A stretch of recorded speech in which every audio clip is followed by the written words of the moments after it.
you're thinking to yourself, this is really what's needed to give a satisfying conclusion. And this character, the witness, doesn't actually have all of these points. They don't actually meet all these requirements. So maybe there is more. Hello. So this is a video that I have tried to make several times over the course of several days. But you know what? I had just finished having my breakfast. I had 6 slices of bacon. And I'm in the middle of going through my second cup of tea. And I realized, I think I have figured out how to perfect this video. So that's what I'm going to do. And this video is going to be about the Winnower, which is pretty fun. Now, because I understand we live in an age of very short attention spans, I am not going to leave you to be hypnotized by my incredible wallpaper. So what I'm going to do is I'm going to get you some pictures. I have made a few adjustments to my sound settings. In Streamlabs OBS, I have a noise cancelling filter on, and it just basically, or like an audio gate, which means that depending on how loud something is, it will be picked up or not.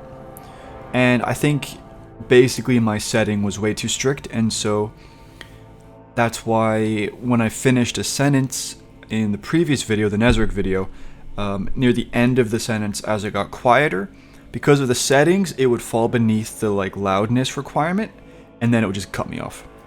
So I think I may have fixed it. Maybe I went too far. The nuclear reactor that you hear in the background is my mini fridge. That should shut off in a few minutes. The first picture that I'm going to put up is this. Cool.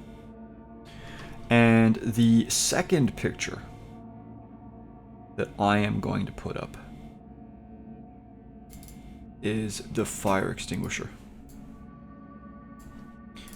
And the third picture that I'm going to put up is the big boy. Cool.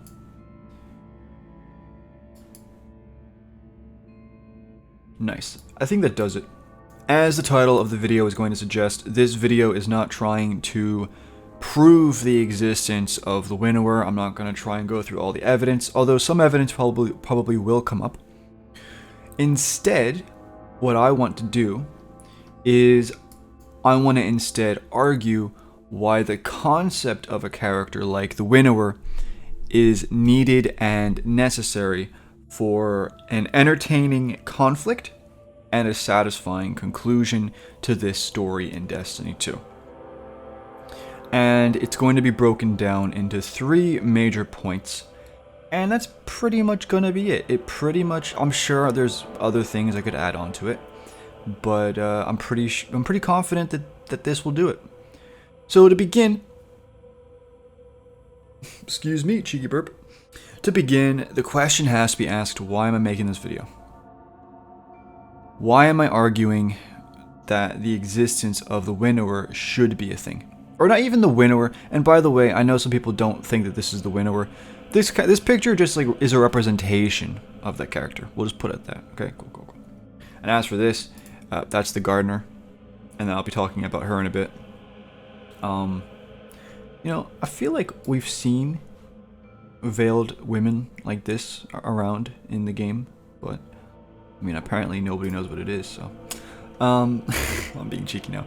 So why am I doing this? Well, I believe that the lore community, but probably also now the mainstream community of Destiny 2, we are all at something of a crossroads. And this is in regards to making up our final decisions on who the ultimate villain is of the franchise. Now, I'm talking about a crossroads. First of all, what do I mean by the crossroads? Well, we're coming up to Lightfall, the second last expansion of this story. You're getting to the point where you kind of need to know who your main antagonist is. If you don't already, then they need to be revealed. And at the same time, even if, regardless, people are curious now at this stage. And so regardless of what's available, people are going to begin asking themselves these questions, and they're going to go out of their way to find out, even if the game or the other material hasn't begun that conversation yet.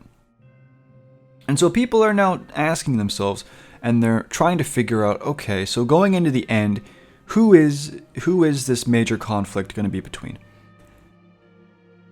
The second point is the introduction of the Witness. The Witness was introduced, of course, in Witch Queen and was presented as the big bad. And not only that, but as you can see behind this individual, we have the Black Fleet, or perhaps a different fleet. It's hard to tell, mainly because I'm going to get a bit nerdy here, but the models of pyramids that you see in the background are not actually, they haven't been seen in the game really, mainly from D1 concept art. They are a different type. Now it could just be because of whatever model the artist used, but whatever. Anyway, my point is, right, not only are they presented as a big bad, but they are associated with a faction that once were believed to be the big bad. So you've got a double whammy. So people see this character, and not only by presentation, but by association, they will believe, and they are beginning to believe, or they just, that this is the ultimate villain. And the third reason is because people who either were skeptical, or who never believed, or who kind of wanted to believe but are kind of like scratching their heads about the existence of the Winnower, they're getting to the point, and I say this like as an assumption, but this is a question I've had a few times, so I feel like this sentiment might be further spread than just, a few people. People are beginning to wonder, if the Winnower exists, if this character exists, then how come there is no lore about them? How come we're not seeing anything else about them? And of course, I have a full conversation that I'm looking forward to have about that, but that won't be in this video. And so, realistically now, we're coming to a crossroads where, taking the neutral people out of it, people are going one of two ways. They're either deciding to themselves, okay, this character, the Witness, is being presented as the big bad, and they're also associated with the enemy faction. I am going to believe that this is the ultimate villain of the franchise. And then you have the other half, like myself, who still believe that another character above the Witness exists, that being the Winnower. And so, looking at this time that we're in, and looking at this kind of situation that is going on, I really feel like I should give my take, not necessarily trying to prove the existence of a Winnower character, but at the same time, I really want people to, I mentioned this in my Nazarick video about how the goal of that was to get people to not finalize their perception of the character, to not think that the story had been fully revealed. Now, that might sound like a really dumb statement because, of course, obviously there's more we're finding out. But in terms of just like general opinions in regards to Nazarick, a lot of people have just kind of full stop decided he's a disciple and nothing more. And a lot of people probably feel the same way about the Witness. So my main objective here is to present to you the characters of the Witness and the Winnower, what they're up against, and really trying to argue that before you make up your mind, think about what would actually provide a satisfying story, what would provide an entertaining conflict. And of course, Bungie can do whatever they want, but I actually believe that from these points, this is almost evidence in and of itself that the Witness is not the main villain. And so the main objective of this video is to try and keep your mind open about the possibility of the Winnower existing. Not because of any, objective, he was here and he was there, but mainly because you're thinking to yourself, this is really what's needed to give a satisfying conclusion, and this character, the Witness, doesn't actually have all of these points. They don't actually meet all these requirements, so maybe there is more. And at the very least, if the Witness is the ultimate villain, I guess this video is just saying why they shouldn't have been, and why it's a big disappointment. Okay, I've rambled on really long. So I'm just going to get into the first point. The first point is extremely simple, and that is power and level of existence. This is a knockoff point from the Nezarec video, and it's similar because in the Nezarec video I talked about the power levels of Nezarec and the disciple Rolk, and how although Nezarec has been portrayed and is being portrayed as extremely powerful, it is appearing as though Bungie is placing in the lore the weaker character above the stronger, with Rolk seemingly recruiting Nezarec as a disciple. Now this isn't the exact same, but it's a similar argument. We're going to be looking at the power levels of these different characters and what they mean. So to begin with, I want to make something very clear, and it's very simple. You'll understand it because you're all smart people. The first point is the darkness is not after us. The darkness is not necessarily seeking to be in a conflict with us. Right? Imagine a boxing ring, okay? You're going to have your final conflict of the story. We're not even in the boxing ring. To a certain extent, we're like on the sidelines. And the reality is, in the blue corner, you have the gardener. And this is the main target. This is your standard. This is the level of requirement, power level wise, that a villain or antagonist is going to need to have to provide a satisfying fight. Because this is who the fight is going to be with. Now, of course, there's the Traveler as well, and I don't fully understand the relationship between the Gardener and the Traveler, but the two are certainly connected. So, this is the Gardener, and for those of you who don't believe that the Gardener exists, the Gardener has existed since Destiny 1 lore. This is all made by Bungie. This is from a scrapped cutscene of the very first cinematic in Destiny 1. It's like a storyboard version.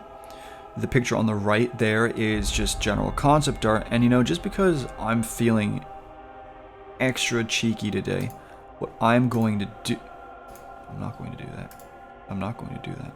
I'm not going... Wait, what has happened? I have actually been betrayed. There we go. Yes. I'm going to pull up this. This is also the Gardener, and this is also concept art made by Bungie for Destiny 1. And this is the Gardener. So there's a lot of evidence that really shows that the Gardener exists.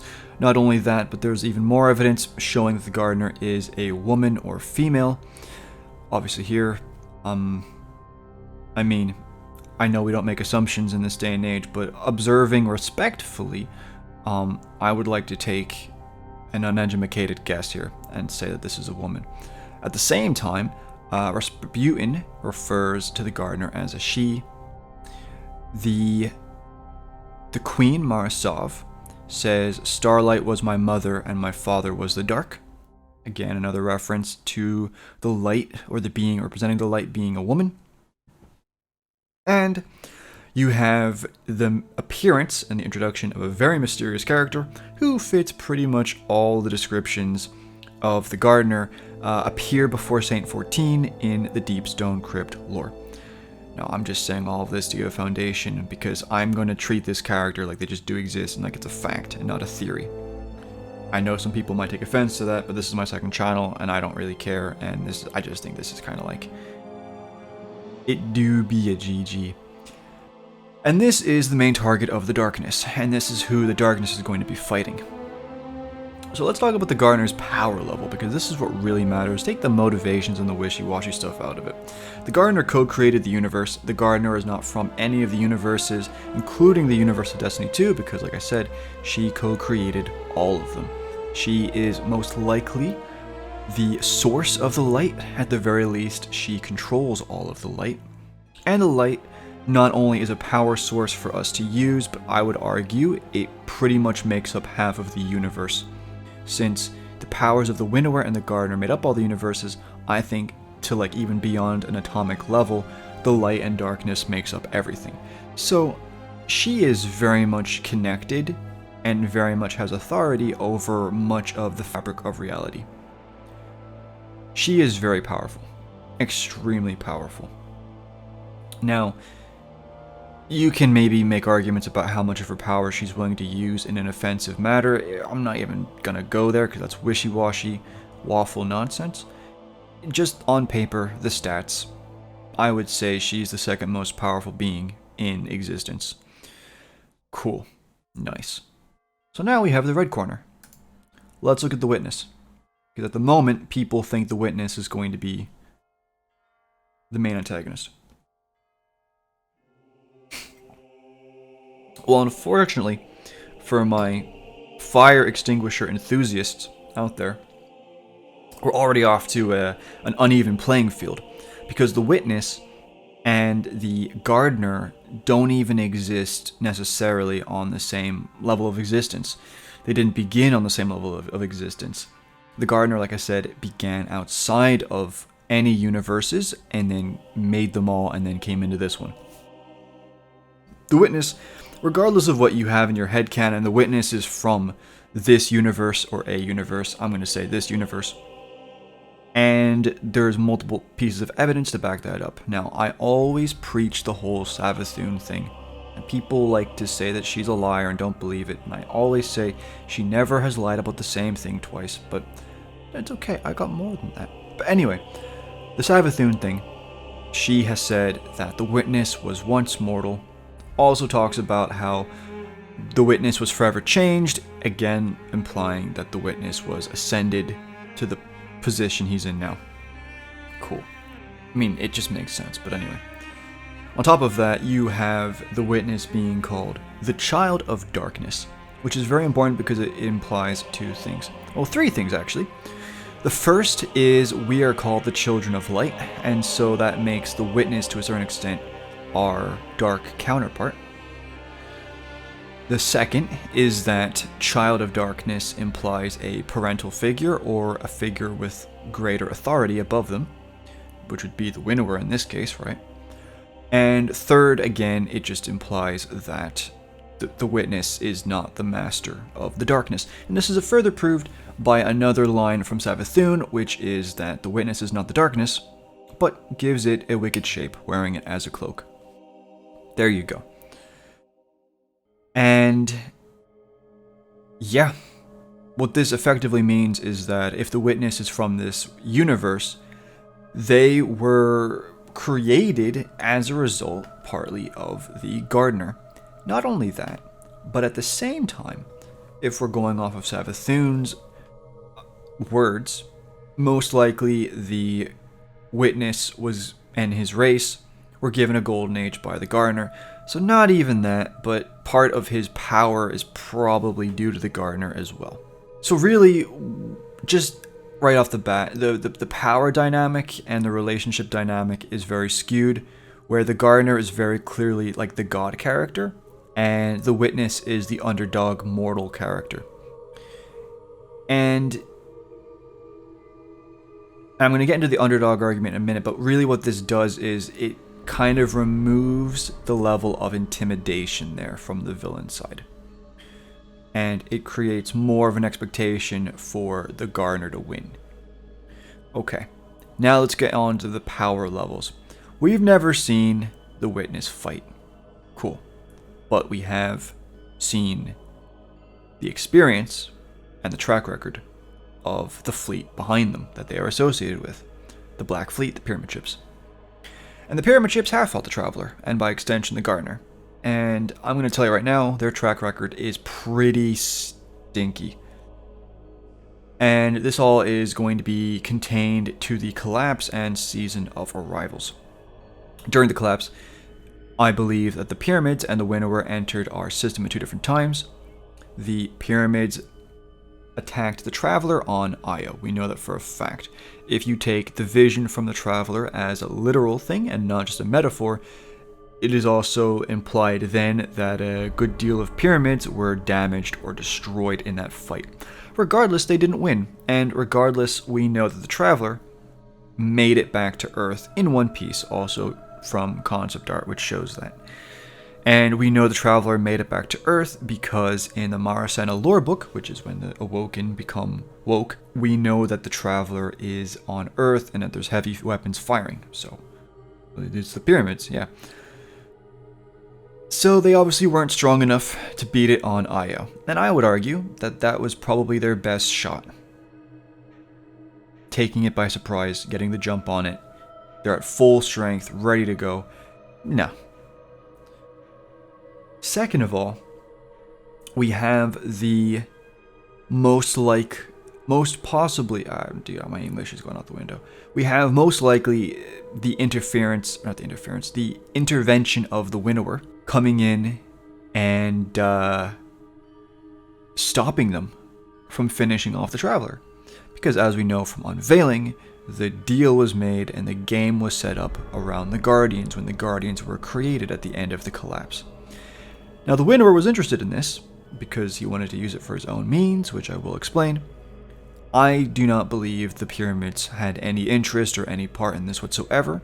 I think they have their own agenda and their own reasoning for winning the Traveler, and I think they were pretty mad. But regardless, either they were ordered not to, or they just knew they weren't strong enough to beat the Traveler, and so they had to leave. Not only that, there's more evidence to support this. When the Traveler wakes up during the end of the Red War, we see the Pyramids wake up and they immediately begin coming to our system. They enter our system, they get set up to go and attack the Traveler, and as that cutscene shows, when the Traveler heals itself, they immediately stop and go, oh yikes, we need backup. And that's, I guess, the point that we're at the moment. And I think from what we've seen of Lightfall, it also implies that there's going to be some cheating going on the witness's part. So ultimately what I'm trying to say is, power level wise, the Witness has a terrible track record with the Pyramids. And most likely what you're going to see is the only way the Witness could beat the Gardener or the Traveler is if the Traveler is presented as so weak that he's basically clubbing a baby seal or he's kicking a puppy, and it's just pathetic to watch, and you're just like, oh please stop, it's already dead. Or he cheats and he uses like some gimmick like the Cabal did in the Red War, and he basically cheats and it just is even less satisfying then. I think we deserve a good scrap, and I do not believe the Witness or the Pyramids are going to give the Gardener that. Cool. Now let's look at the concept of a character like the Winnower. And this is very simple, and I'm going to try not to ramble too much here.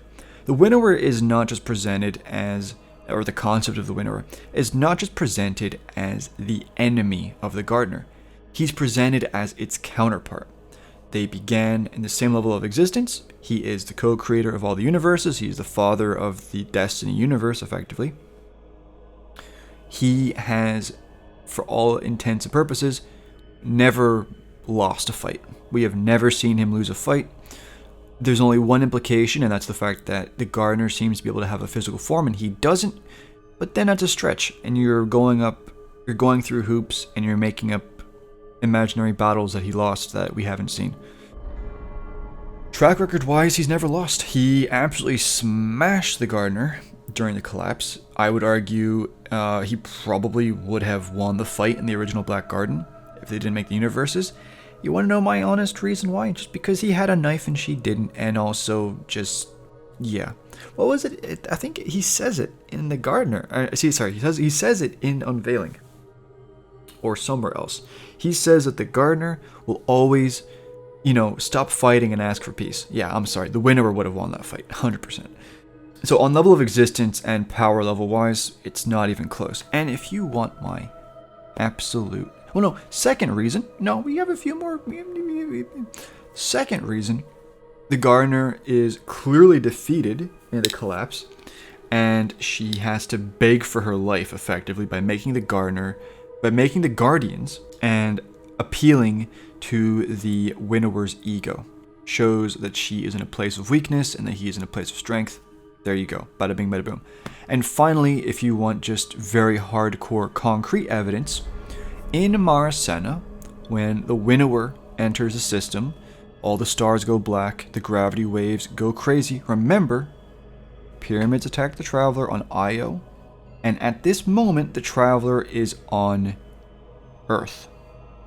So unless the Pyramid ships all have cloaking devices and had a second wave, this is something else. Not only that, but the light itself, actual light, shoots across the system and pierces that darkness. And the lore clearly states it is not strong enough. If it's not strong enough then, it's definitely not strong enough now. And this is also implied by the fact that if the character we see in the Deepstone Crypt lore with Saint 14, if it is the gardener, it says her hair is prematurely gray and she's wearing a black cloak or whatever. And I think this is an indication of her damage and her exhaustion after the collapse. Long story short, the Winnower is, by all accounts, the winning side, as he has said himself. He has the track record, he has the base level of existence, he has that relationship as well with the gardener that's far more interesting, and this changes the power dynamic so that the gardener is the underdog. And not only that, but then that also opens up a door for the guardians to come in and help her because she is not strong enough by herself. And that creates then a more complex story. But taking all that wishy-washy stuff out of it, it's going to be a much better fight. A much better fight. It's going to be more raw and more power causal instead of a white ball with Doritos shooting, I don't know, sunset bolts at it. That's the first point. That's the power level. Done. Okay, cool. And that's the biggest point, so don't worry about that. It's not going to be too much longer, I hope. The second point is the relationship with the player character. The witness, as a concept, is presented to us, and their relationship to us is that of another, just a generic villain, where they try to appear ominous by pretending to care about us with, oh, we are your salvation and you are crying for help. It's all very clearly lies. Anybody can see that. They have a vendetta against the traveler or the gardener, and that's really it. They have their own motivations, they have their own goal. They don't care about us, and so we don't care about them. It is literally just a villain of the weekend scenario. And that's really all there is to say about it. It's just a villain, okay? We don't care about them. We have no history with them, most likely. And as my final point will also state, we really couldn't care less if they're dead or alive. So, yeah. Now the Winnower is different. The Winnower has a terrifying relationship with us. The Winnower not only co-created all the universe, and so just at a base level, he kind of can just do whatever he wants, right? It's only the gardener that's stopping him. If the gardener, the analogy I always give is that the battle between light and darkness is effectively two parents in a dysfunctional relationship fighting over the custody of their kids, the kids being the universe, right? If the gardener didn't exist, the Winnower could do whatever he wanted to the whole universe, and that would be that, right? So that's just terrifying, because even taking morality out of it, he knows what he wants to do, and it's really a question of, well, what are you going to do about it? But second of all, he specifically talks about in the Unveiling lore book how he had a direct impact on our evolution. And I would argue, and there's not too much concrete proof, but I would argue that this interference is what led to humanity having umbral centers. If you don't know what I'm talking about, on the main channel I have a video called The Truth of Our Darkness Powers, and basically all guardians at the very least, maybe all of humanity, have a darkness core at their center, which explains why we can use the darkness so easily and we don't need technology like the Fallen did in Beyond Light. And so then there's also, to a certain extent, there is an investment from the Winnower on the Winnower's end into us. And the Winnower even says, you know, I care about you and whatever. The Winnower has a far more intimate relationship with us than the Winnower has a far more intimate relationship with us than the Witness. And not only that, but we actually have a purpose in the villain's grand plan. We're not just an annoyance, we're not just enemies, like how the Witness sees us. We are actually, whether we want to or not, we are part of the villain who we're fighting against. We are part of their main plan. Because like I said, the Guardians were created as a final, I guess, game between the Winnower and the Gardener. If we stay loyal to the gardener, we effectively prove that her way of life, or her logic, is the natural logic of the universe. But if the Winnower can turn us against her, he's effectively using her own argument against her and using her own protectors to rub salt in the wound. And that is what our purpose is in his plan. And so we are going to be heavily manipulated. And there's nothing we can do about it except try and resist. And that relationship is far more terrifying than the villain of the weekend scenario that we have going on with the Witness.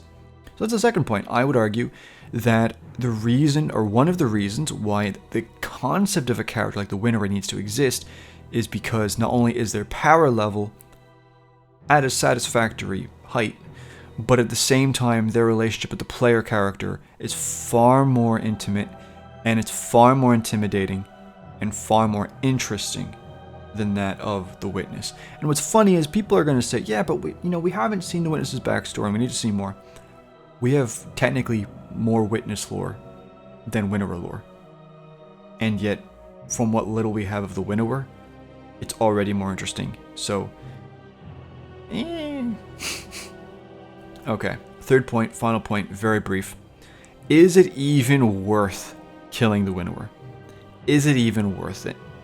Because we have no idea what the consequences of that would be. Think about it. Winnower co-created all the universe. I talked about how most likely the light and darkness run through the fabric of reality.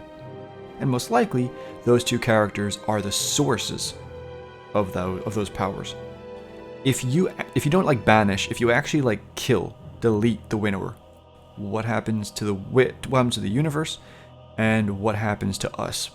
I would argue, best case scenario, we lose our darkness powers. Worst case scenario, the universe gets absolutely wrecked. And we have no evidence, we have no estimations, we have nothing that we can use to guess at what will happen. But we don't have a choice, because the exact same question can be applied to the gardener. If the Winnower destroys the gardener, what happens? Well, it's very simple. He's going to just do whatever he wants to the universe, and I don't think you want that to happen. So we don't have a choice. We have to kill him, or have to banish him. But is it even worth it? And my final point on this is, I truly believe in a situation like this, the only option is an extreme sacrifice on the player character's end. We already have seen an indication of something like this happening with our grave in the corridors of time. In a situation like this, where the consequences are so severe for destroying a character who the universe probably relies on to exist, most likely an extreme sacrifice on our end will be necessary. And this makes the story far more complex and far more interesting, and it makes the ending either more satisfying or even better, bittersweet. And as for the Witness, we're children of light, he's a child of darkness. You kill a child of light, what happens? Nothing. You shoot the ghost, the person doesn't get back up. That's it. You kill the Witness, nothing's going to happen to us. Nothing's going to happen to the universe. The scale is just not there. The stakes are just not that high. And that's really the conclusion of this video. I'm not trying to prove the Winnower exists here. I don't really care if you believe or not, because in time, whatever is the case will be revealed. But from a story perspective, and from what we have so far, again, I am taking lore and I am labeling it as Winnower lore. I recognize that. But if this is true, I believe that in order for Destiny 2 and this story in it to have a satisfying conflict and conclusion, I think the concept of a character like this Winnower meets those requirements far better than a character like the Witness. And that's really that. I've rambled on long enough. This was 35 minutes, about average. And yeah, hopefully the audio isn't scuffed, and hopefully you didn't die of boredom. And as always, I make these videos because as I make videos about this topic on the main channel, by seeing this, you will understand a lot of my mindset, and you will also kind of it'll help shape your own mindset, and you'll be in a better place, you know, looking at these different points. In regard to the Nazarick video, I think the main channel versions are going to be like the Church of Nazarick, Nazarick's Last Death, and also talking about just more bashing on the whole disciple idea. As for the Winnower, the main channel videos are probably going to be things like, where is Winnower lore? If you made it to the end of the video, you know, I just appreciate you taking your time out of your day to see this. If you agreed with me, cool. If you didn't, that's perfectly fine. This is just my opinion. I'm not really, like, I don't really care. I know on the main channel, I'm a little bit more confrontational. I'm a little bit more in the debate mode. In this, I'm just kind of sharing how I feel. I'll talk to you guys in a bit. Bye-bye.